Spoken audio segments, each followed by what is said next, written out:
Hi everybody, welcome to this series of on-demand sessions. Today I'm joined from Chris from Burt. So Chris and I have worked together over the last few years on a variety of different events, some of them in person, which I'm sure Chris will agree feels like an absolute lifetime ago now.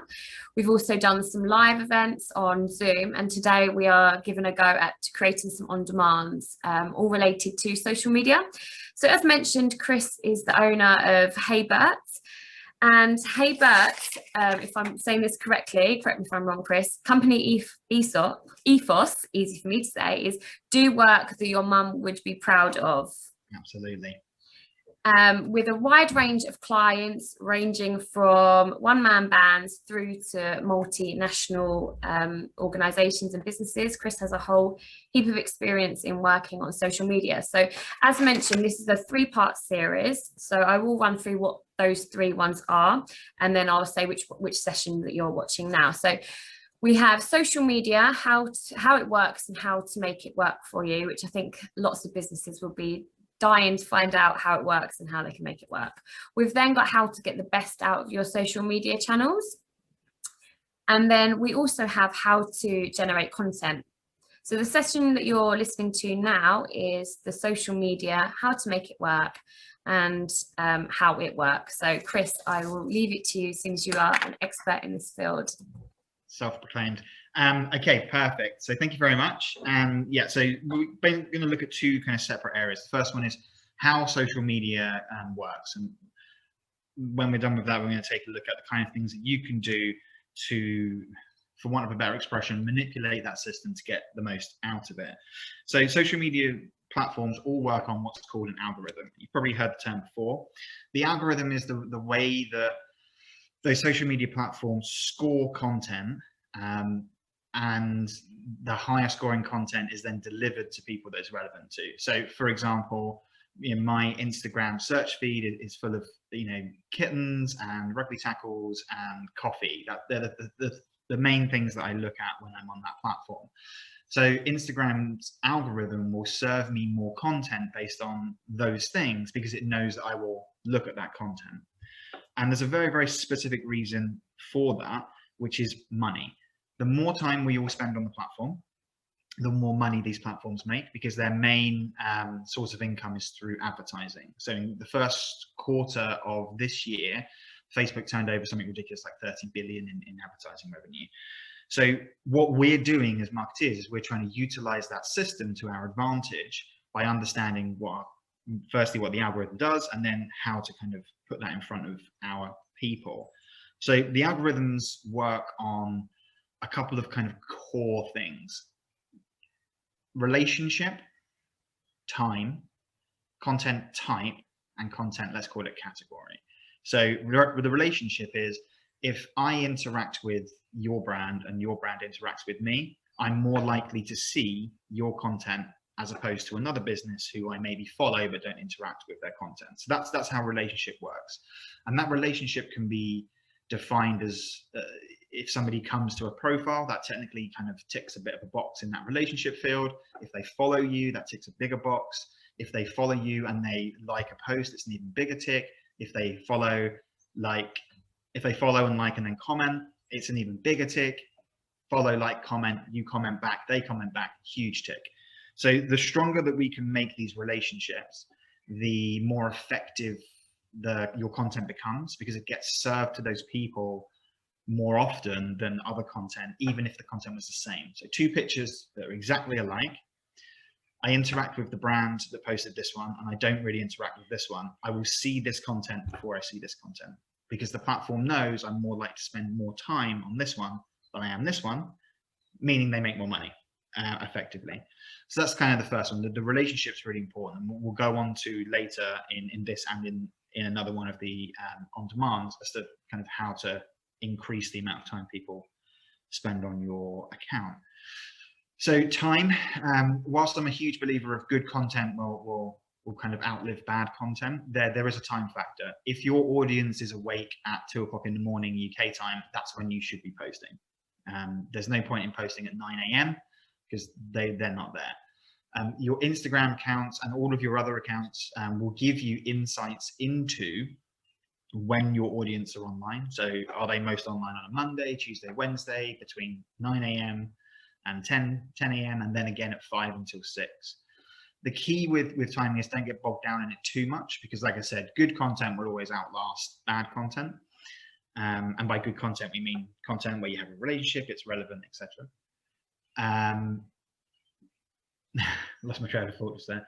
I was talking about time. So don't get too bogged down in the time thing. But if your audience is online at 5 p.m., then posting in and around 5 p.m. is good practice. The next one on that list was, oh my goodness, I've forgotten what the next one was on the list. Relationship time, content type. So I was going to say content was the... Yeah, so there's two branches to the content. The first one is type and the second one is category. Two pieces of content. One is a video, one is a picture. I interact with both of these brands and exactly the same amount, okay? So we both have, the relationship is exactly the same. They both post around the same time, but I'm more inclined to look at videos than I am pictures. This bit of content will be served up to me before this piece of content will be. How do we know which content is the content that's people that follow us and kind of come across us want? Because we can see it in the number of reactions that it gets, how many likes, how many comments, how many views. If your videos get more attention than your photos, then your audience are more inclined to look at videos than they are to look at photos, and you should play into that. And then the category of the content is another one, and the category is, like I said, kittens, rugby, coffee. That's what my audience are kind of into. So sorry, that's what I'm into. And therefore, all of the brands that I interact with that have that kind of content will have that content served to me before other people that I have a similar relationship to. And that is just to jump in, a quick question there, because I know that Instagram recently changed the way that views are displayed on pictures and things. So it's now down to the owner of the account to decide if they want to show how many likes they've had. Do you think that that impacts anything to do with interaction levels and people seeing more likes on a picture and more inclined to like it? Yes and no. I think that there was a period of time where things like likes were super important, especially if you go back in time and look at Facebook. The number of likes or followers that a page had was kind of a direct relationship to how good they were. Mm. And I think as we go on in time, that becomes less and less relevant. Okay. The example would be, there was a period in our history where everyone bought things from department stores, right? That's just, they were the go-to place, VHS, etc., etc. Now we see a lot more artisanal stuff, you know, more kind of solopreneur coffee shops, or, you know, Etsy style kind of what we used to be called bric-a-brac stores. And they used to be an exception, and they're now kind of the norm. So I think just that kind of looking at society in that way says to you that the kind of big things aren't always the best things. Okay. I think what it does, and their main concern is mental health with that, in terms of, you know, people falling into the trap of seeing likes, etc., etc. Yeah. Now, having content that has more likes, the reason it's you know, rich people get rich is the analogy, right? The more likes you have, the more interactions you have had on that content, therefore the more people it will serve it to. Mm-hmm. And because these algorithms, they are incredibly smart, but again, going back to the main point, we're here to make Facebook and Mark Zuckerberg money. So any content that has a lot of interactions, clearly people are looking at it. It will serve this content to more and more people because it engages those people and keeps them on the platform. So it kind of is self-perpetuating. Mm-hmm. Getting rid of it doesn't affect us in any way because we can still view insights, whether that's on Instagram. I think it gives you the chance now to say if you want to show how many likes you've got on a post or not. It should do, and not all businesses will have it. A lot of the times these things get rolled out and it takes a while to get right, I see. And it may be that it's already in the UK, but your business may not be on that, you know, it may take a while. But you still have access to it inside the insights, right? Mm-hmm. So you'll always know what's getting more content, what content's getting more likes and what isn't. Yeah. Thanks for that. Okay, so and that's basically it. That's literally, the algorithm's not more complicated than that. There are loads of other factors that go into it, and obviously we have these supercomputers have thousands of different ways that they're measuring this stuff, even up to the point of how long did somebody stop over a picture, right? So you're scrolling on a platform, be it Instagram, Facebook, and you stop. how long does that picture hold your attention for before you start scrolling again? It has all of those metrics in it. But we are, in conclusion, we are focused on the relationship that we can generate or build between individuals and other businesses, the timing of the posts, and again, not a super focus, but it needs to be around the right time, the type of content that we're creating, video, in terms of Instagram, it could be stories, it could be reels, or images, and then the categories of that content. So, you know, looking at your audience, are they more interested in your products as a, here we sell this, or are they more interested in, for example, how do you make the products, the kind of behind the scenes stuff? And once you have that understanding of the algorithm, you can then start to build a plan as to what you're going to do to, like I said at the beginning, manipulate that algorithm. Which leads me very neatly onto the next bit, which is how do you make that work for you? So we know that those are the factors that go into successful kind of social media accounts, and that is across the board, doesn't matter which one it is.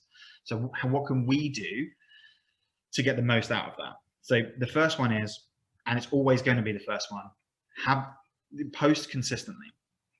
Inconsistent posting is the downfall of almost all social media accounts. Consistent posting does not have to be 3 times a day. It can be, depending on your industry, once a month. But you need to be posting consistently because people need to know they can turn up to watch the content or to see the content. So the suggestions are normally, if you're on a, let's say, Facebook platform, 3 to 5 times a week is usually a good number. Instagram, more like 5 to 10 times a week. If you're on a Twitter, you know, if you're doing Twitter, then you're looking between 5 and 20 posts of some description a day. So that can be retweets, it can be, you know, utilizing content from other sources, etc. It doesn't have to be you creating tweets. If you're using Pinterest, then again, we're looking at like 16 to 30 pins a day, and that can be you creating pins, or you sharing pins, or you adding pins into boards, etc. And then LinkedIn, it depends on the audience, but anything between 3 and 7 times a week. So having that consistent structure is by far and away going to be the most important thing that you do, not necessarily from an algorithm point of view, but for your own platform. That consistency is the key thing. And like I said, it can be whatever it needs to be. My suggestion would be, what can you achieve? If you can achieve 3 posts a day, then I'm not suggesting you do 3 posts a day, but that's good. If you know that, you know, you're always super busy, you never find time, and you can only do 2 a week, that's what the number should be. Okay, don't try and push it. When that 2 becomes second nature, then you can move on to a third. So algorithm, consistent posting strategy is the most important thing. And then we look and we break down what we learned from the algorithm. So we know that the relationship between people is probably one of the biggest factors. So how do we create that relationship? It's about interacting. Okay, social media has this veil over it that it's some kind of mystical creature that can make you achieve anything, whereas in actual fact it's exactly the same as the real world. You know, you think of your, let's say, Instagram account, you post on it once a month. That's the same as you turning up to a networking event that happens every week, once a month. Sure, every so often you might get lucky and you might say something to the right person at the right time and you get some business. But if you consistently go to that networking event every week and get to know everybody, not only does your relationship with them get stronger, but their network as well. Instagram, Facebook, etc., exactly the same. You need to be proactively building your network by reaching out to people. Now, there are a lot of different strategies that go into that, or can go into that. And it can be based around industry, it can be based around locality, it can be based around subject matter. So if you have lots of different areas that you work in, you can, you know, pick and choose from each one. But going out there and interacting is by far and away the best way to build those relationships, because you're going out, you're liking people's content, you're commenting on their content, they come back to you, they like and comment, you build a relationship, potentially work ensues. So a great example of some people that I was working with, interacting with an industry magazine who just started this account. Industry magazine makes a cup of tea, posts it on Instagram. I absolutely kick off and I'm saying, where's ours? This is completely disrespectful. You didn't even DM us to ask us if we wanted a cup of tea. And as a result of that interaction, not only did we strengthen our platform because we had a stronger relationship with an industry, with an industry account, but we also got a column in the magazine. So building those relationships and proactively interacting with people on social media is super, super important. The other one is reactive interaction. So somebody comments on your stuff, comment back. Somebody likes something that you post, that you put out there, take a look through those likes, go like some of their content. So be proactive and get there first and find people and go and interact, and be reactive, and when stuff happens, you know, interact with those people. Content type and content category, they're much more difficult to understand. Like I said, there's the spaghetti approach. You can post different types of content, and then, you know, whatever seems to be getting the most kind of interactions, double down on that content, and then, you know, over a longer period of time, see if it actually works. The other one is to take a look at your audience. You know who your customers are. If your customers are exploratory people, they like to understand where things come from, and they're, you know, intrigued by things, give them that in the content. Don't just be like, we sell products, you should buy our products, because then you become exactly the same as everybody else on the internet. You know, show how that is made, show examples of where it's been used. Yeah, beyond that, there's not much to say in terms of those two separate bits. That's how the algorithm works. And by having a consistent posting strategy, by making sure that we generate new relationships with people, and make sure that we interact with things that happen to us, we strengthen the relationships. And then by making sure that we either utilize different types of content, and then review those posts and see which ones have the biggest impact, and then double down on those as a posting strategy, or take a look at your audience outside of the platforms, and then kind of make some assumptions based on you know, age, gender, location, what kind of people they are, etc., to develop a posting strategy. A strategy of what you're going to post. So they're the kind of fundamentals, or the building blocks. And what I will say is kind of as a finisher, is the way to make social media work for your business is to treat it as an actual thing in your business, and not some kind of, oh, we've got to do this and I'll just do some tweets. And the analogy, or the example that I always use is leafleting. We've all done leafleting, and we all love doing leafleting. But in order to do a leaflet drop, there are so many things that go into it. What's the picture going to be on it? What words are you going to put on it? What design is it? What color schemes are going to be? Are you going to get a graphic designer to do it? Are you going to get a copywriter to do the wording? Are you putting your email address on it? Is there a whisper code? What kind of paper is it? What size is it? What GSM is the paper? Is it a gloss or a matte finish? Who's printing it? Who's delivering it? Do the delivery drivers have tracking? Who's storing the leaflets? We do that work for 10 leaflets, and we do the same work for 20,000 leaflets. But when we think about our social media accounts, we're like, well, I've got Twitter and it ain't working. Like, you need to put as much effort into social media as a marketing channel for your business as you do into all the other areas of your business: supplier pipeline, you know, new work, acquisition, HR. It's a department in and of itself. So that's probably the big takeaway, is treat it right. And then the last thing is to really kind of put a plan in place. There are lots of ways of using social media, and not all of them revolve around posting product. So having a strategic plan for your social media accounts will just remove a lot of barriers and help to make them much more effective. And I think we'll be talking about the kind of planning side of it in the next on demand, which is get the best out of your social. Thank you. I really like your leaflet analogy. I think it's very true, and it really kind of makes you think, actually, yeah, we do put a lot of effort into some of those things. And like you say, social media can be oops, I've not posted today, better quickly send some tweets out.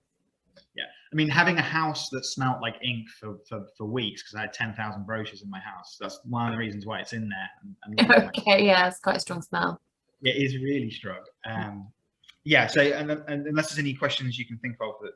Well, I think where you went through the different types of channels and the frequency can seem perhaps overwhelming to some people. 5 to 20 on Twitter. I know you mentioned doesn't need to be post. It can be a like or an interaction, a retweet.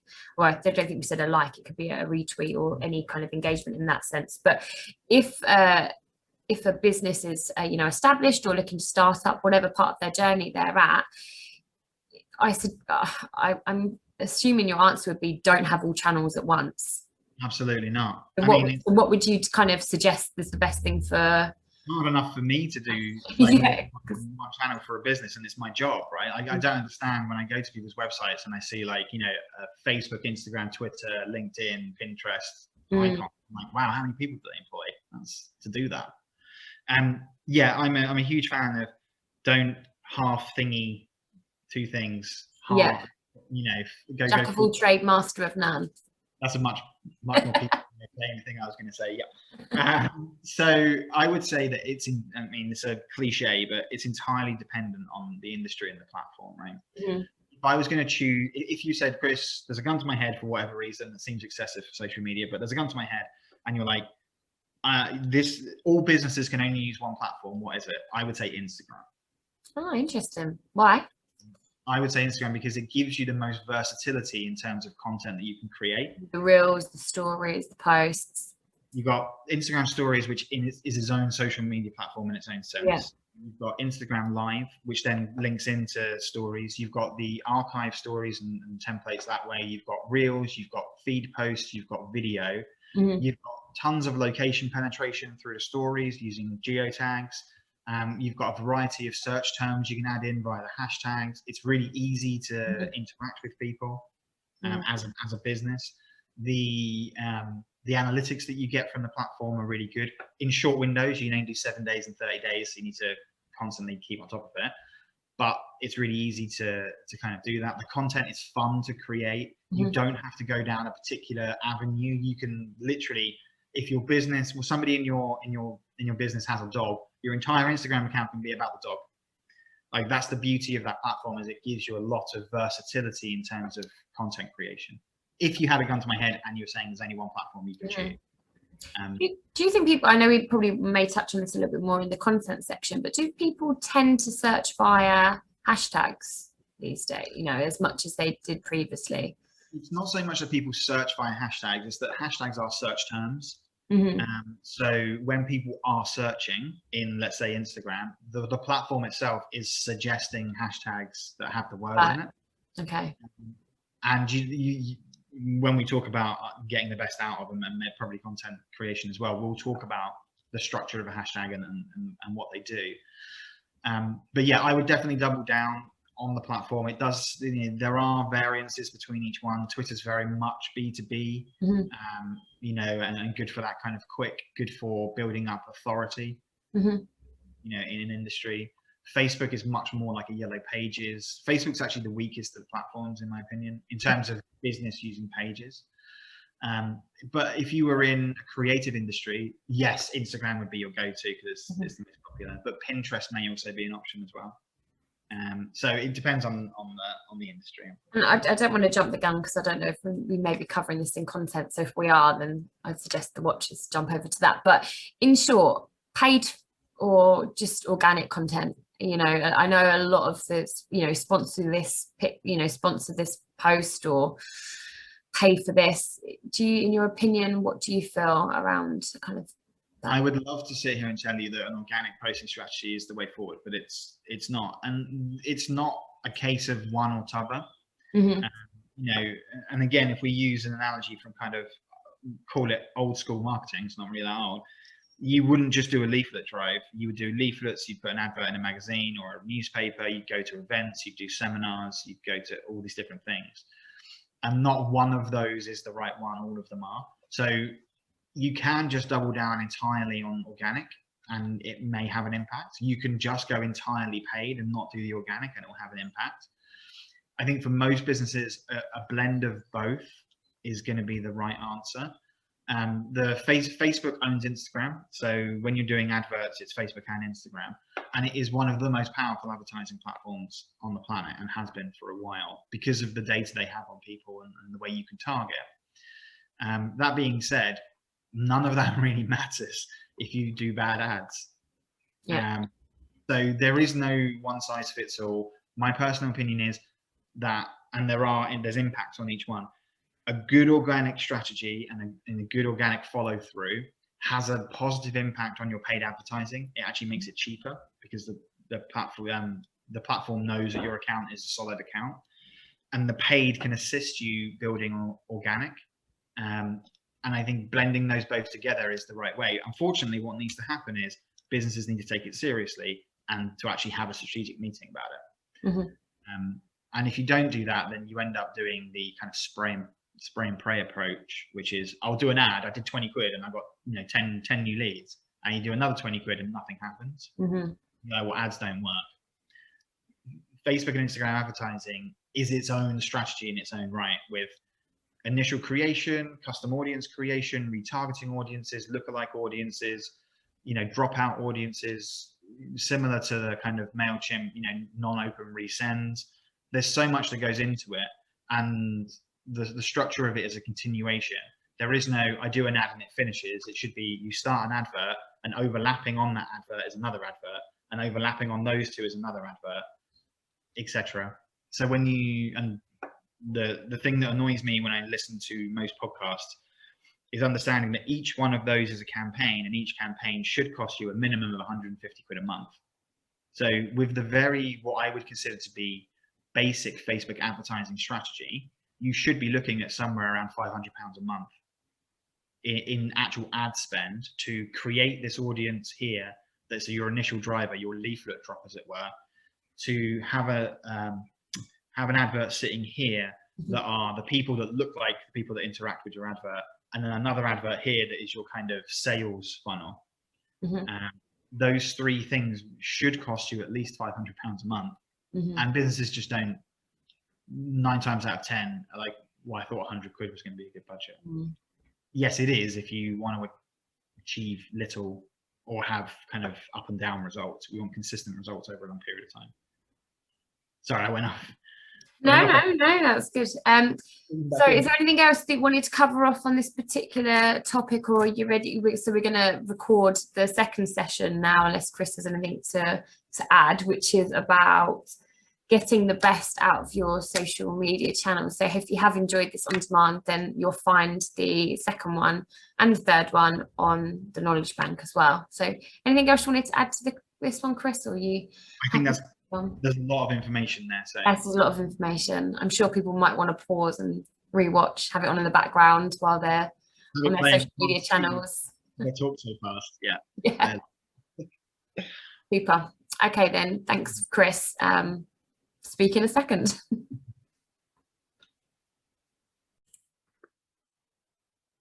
I'm now going to take a few moments to talk to you about the Hertfordshire Growth Hub and the services that we offer. This is going to be the same across all 3 of these sessions in the series. So if you have watched one, then you don't need to stay on for all of them. So ultimately, the Growth Hub is led and delivered on behalf of the Hertfordshire Local Enterprise Partnership, and we are delivered by a consortium of partners, including Exemplus University of Hertfordshire and the Hertfordshire Chamber of Commerce. The support that we provide is free to access and is available to all, including social enterprise. So all the support you need in one place. So essentially, the Growth Hub is about unlocking supports. And on this slide, I highlight some of the areas that we can help signpost and provide support with. So that might be access to fully funded staff training. So you may have watched today's on demand and thought could benefit with upskilling the team on marketing or social media, then we can help support you with that. We can provide advice on different funding options that you might have, but also well-being in the workplace, which is a really key area at the moment, which I will touch on more in this presentation. So Get Growing Too. So this is a fully funded package of support which is available to eligible businesses. To find out if you're eligible, I would recommend that you go to the marketplace under funded listings and there's more detail on eligibility, but you can also express your interest there. But essentially, the Get Growing package, you will have access to a dedicated growth account manager. They will carry out an in-depth analysis of your business, also support to develop a bespoke plan of action to overcome any barriers that you might be facing, but also to identify those key opportunities. We will also refer to appropriate support if required. This includes both public and private sector providers. You will also have access to a match-funded grant of up to £10,000 to access external advice and expertise. So again, this session may have made you think that you need some additional support in social media or any other area of your business that might be. So you could utilise the grant to access that external advice and expertise. Volunteer Business Support Scheme. So this is working in collaboration with the University of Hertfordshire. And it's a free and confidential one-to-one mentoring program which will help your business explore opportunities, innovate, relaunch, grow your network and bounce back. Again, there's more information on the marketplace under the VBSS marketplace listing. Wellbeing and Resilience Programme. So working in partnership with Public Health at Hertfordshire County Council to help achieve resilience in the workplace. So we have a team of wellbeing and resilience coordinators, both extremely experienced, to work with businesses on their wellbeing needs. So we have a wellbeing during challenging times guide, and this will help you introduce methods for addressing your own wellbeing, but also communicating with individuals in your workplace that might be having difficulty. So we'll talk through all sort of questioning techniques and different forms of communication. We can also signpost you to local specialist support for issues that might be affecting health and well-being of you or your workforce. We can also support with highlighting the business case for addressing workplace well-being, because ultimately an engaged and healthy workforce does increase overall productivity. We can provide advice and tools which will help take you to the next step in developing a wellbeing strategy for you and your organisation or business. So if wellbeing is an area that you feel that you could benefit from additional support on, then get in touch. So our website is providing you with a variety of resources. So you can find the majority of these on our knowledge bank. So this is where you found today's on demand, but just search on demand videos. I think we've currently, at the time of recording this, got around 30, 35 in all different topics, ranging from cash flow management to law, employment law, eco, sort of green credentials, lots more. So you can find those on our knowledge bank, as well as articles, blogs and templates. Also encourage you to take a look at our events calendar. So our events calendar doesn't just have the Hertfordshire Growth Hub events, it has other provider events from across the county. So you can find out what's going on and what might be suitable for your business. You can also register your interest to attend these events via the event functionality on our site. And you've heard me mention a couple of times during this short overview of the Growth Hub around our marketplace. So this is where you can find the funded programs listed, which I've mentioned, such as the peer networks, VBSS and more. There's also profiles of suppliers and partners on our marketplace. So if you are a supplier in Hertfordshire and you're offering B2B services, you can also create a profile on our marketplace. You can search other suppliers. So if you are looking for a particular specialist support or you want to find a particular business, you can find that under our marketplace.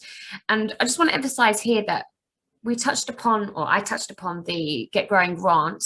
The Get Growing grant is to be spent with suppliers and partners that are on the marketplace.